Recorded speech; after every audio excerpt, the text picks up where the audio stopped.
क्या आप सुबह उठते ही घुटनों में दर्द या अकड़ाव महसूस करते हैं? कई लोग कहते हैं कि रात को तो सब ठीक होता है, लेकिन सुबह उठते वक्त घुटने सख्त और दर्द वाले महसूस होते हैं। तो आखिर ऐसा होता क्यों है? अस्सलाम वालेकुम, मैं हूं डॉक्टर मुमताज़ अता और आज की इस वीडियो में हम जानेंगे सुबह के वक्त घुटनों में दर्द और स्टिफनेस की अहम वजूहात पहली और वजह होम्योपैथी इसमें कैसे मदद कर सकती है। हालत में होता है, जिसकी वजह से बाज लोगों के जॉइंट सुबह के वक्त सख्त महसूस होते हैं। दूसरी जो अहम वजह मैं आपको बताना चाहूंगी वो ये कि खास तौर पर बढ़ती हुई उम्र में जॉइंट्स के अंदर सोजिश की वजह से सुबह के वक्त दर्द ज्यादा महसूस हो सकता है।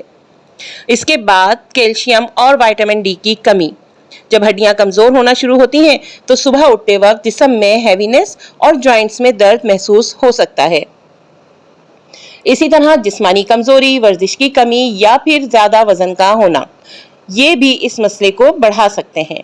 अगर सुबह के वक्त चलने में दुश्वारी हो, ज्यादा स्टिफनेस फील हो या घुटनों में सूजन महसूस हो तो इसे इग्नोर नहीं करना चाहिए। अब बात करते हैं होम्योपैथी की। अगर सुबह के वक्त स्टिफनेस ज्यादा हो लेकिन हरकत करने से आहिस्ता आहिस्ता बेहतर हो जाए तो कास्टिकम बाज हालत में बहुत मुफीद समझी जाती है। और अगर जॉइंट्स में कमजोरी और खिंचाव महसूस हो तो रूटा बाज मरीजों में इस्तेमाल की जा सकती है।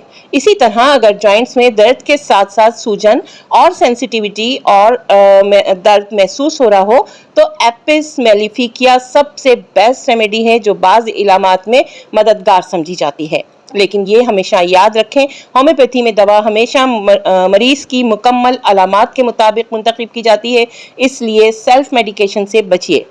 अपने जॉइंट्स को हेल्दी रखने के लिए सुबह हल्की स्ट्रेचिंग करें, रोजाना वॉक करें, पानी ज्यादा पिएं और कैल्शियम वाली ग़िज़ा इस्तेमाल करें। अगर आपको शेयर करें और चैनल को सब्सक्राइब करना बिल्कुल नहीं भूलिएगा। और तैयार रहिए हमारी नी पेन सीरीज की अगली वीडियो के लिए, जिसमें हम बात करेंगे घुटनों में सूजन क्यों आती है और कब ये खतरनाक साबित हो सकती है। तो कल इस वीडियो का अगला हिस्सा देखना बिल्कुल मत भूलिएगा। तब तक के लिए इजाज़त दीजिए। अल्लाह हाफिज़।